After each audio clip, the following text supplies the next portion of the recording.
Hey everyone, it's your boy Johnny B, your car guy at Baierl Subaru. Hey listen, today I'm going to give you a quick little tour of the 2024 Subaru Forester Touring Edition. It has all the bells and whistles, and we're going to explore what all those mean and what all those do. Check it out. All right, so right off the bat, this thing is in Cascade Green. It is one of the more popular colors whenever the new redesigned Forester came out. This is a pretty interesting color. Looks a little bit more emerald whenever it is in an overcast mode, and then you see the color that it's looking like right now in full sunlight. Right up front, you've got the 2.5 liter four-cylinder engine, 182 horsepower. Pretty standard with this size engine and five-seater SUV. Some of the other ones like Toyota, I think they're sitting at like 202 horsepower, but for the most part, they're all around 182 horsepower. You've got the fog lights up front. Now, on the Touring Edition, you see the little guy right down there and the chrome accents there by the fog lights, and up there on the grille, you'll see the chrome on the muted chrome on the mirrors and down on the sides and up on the roof rails. That is an earmark of the Touring Edition. That is one of the trim pieces. You've got 18-inch aluminum alloy wheels, and you've got the standard symmetrical all-wheel drive that Subaru offers. It's one of the best all-wheel drive systems out there. It is a full-time all-wheel drive system. There's power going to each individual wheel, so you never have to worry about, there's never a split-second decision. Most of the all-wheel drive vehicles out there are part-time in their nature, meaning that they operate in front-wheel drive first, and then they transition to all-wheel drive as wheel slippage occurs. That's a little slimmy shot on the side. Pretty cool looking vehicle. What are your thoughts on the Cascade Green? Drop it in the comments section. Let me know what you think. Now, this does have a power rear gate. A couple of different ways to access it. There's buttons right here behind it or under it, under the Subaru symbol, that will operate the power rear gate. There's also a button on the key fob right here on the bottom that will lower it as well. And then on the inside, you've got two buttons here. This will close the hatch, and this will close the hatch and lock all the doors. And then up by the steering wheel, there's a button to open it as well. One of the things about this is a split, 60-40 split rear seat, and there's a button right here that you can use. You can either use that little latch right there to pop it down if you're standing on the side, or this guy right here, which will, and obviously it didn't go all the way down because of the seat belt, but you get the idea. There, goes all the way down. All right. So there you go from the back.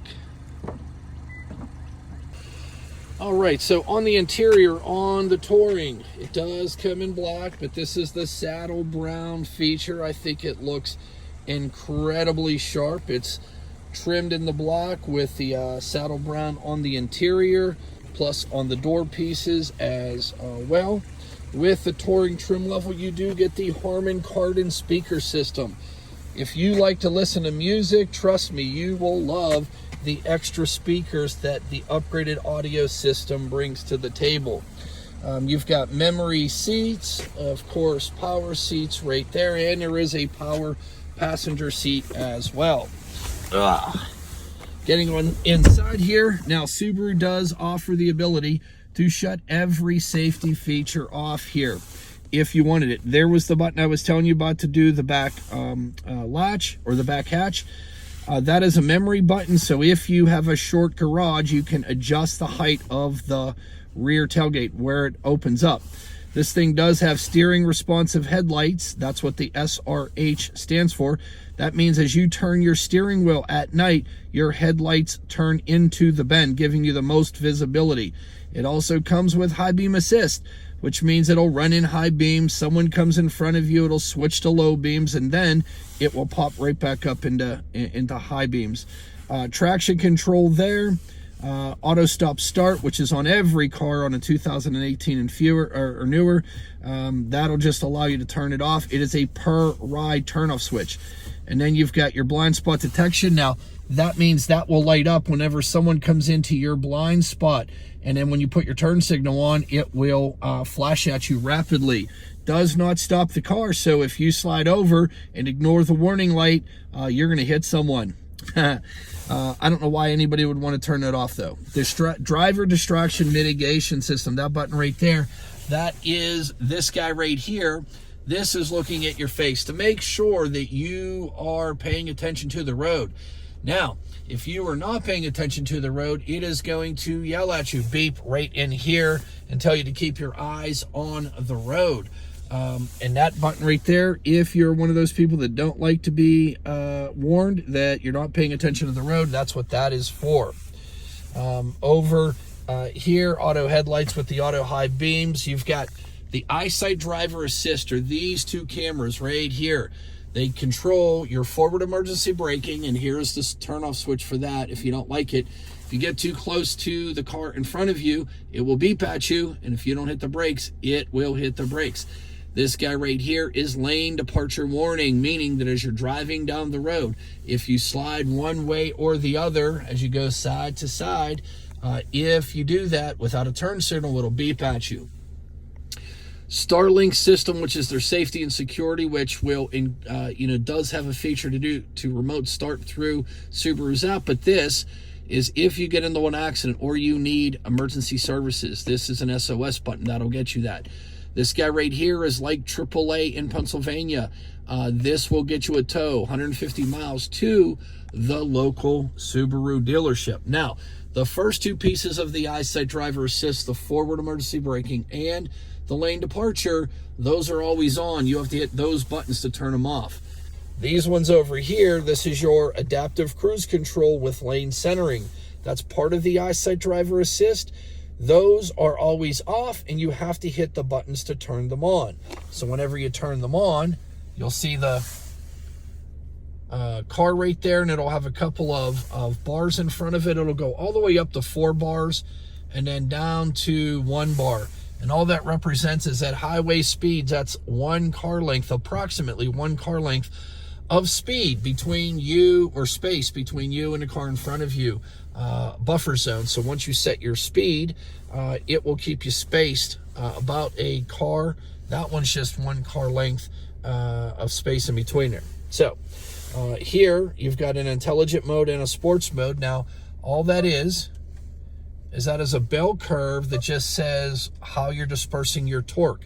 182 horsepower regardless. When you hit the S mode, all it does is it brings that torque at the back end, pulls it up front, so you can have more power when you're merging onto the parkway or the turnpike, or going up a big hill.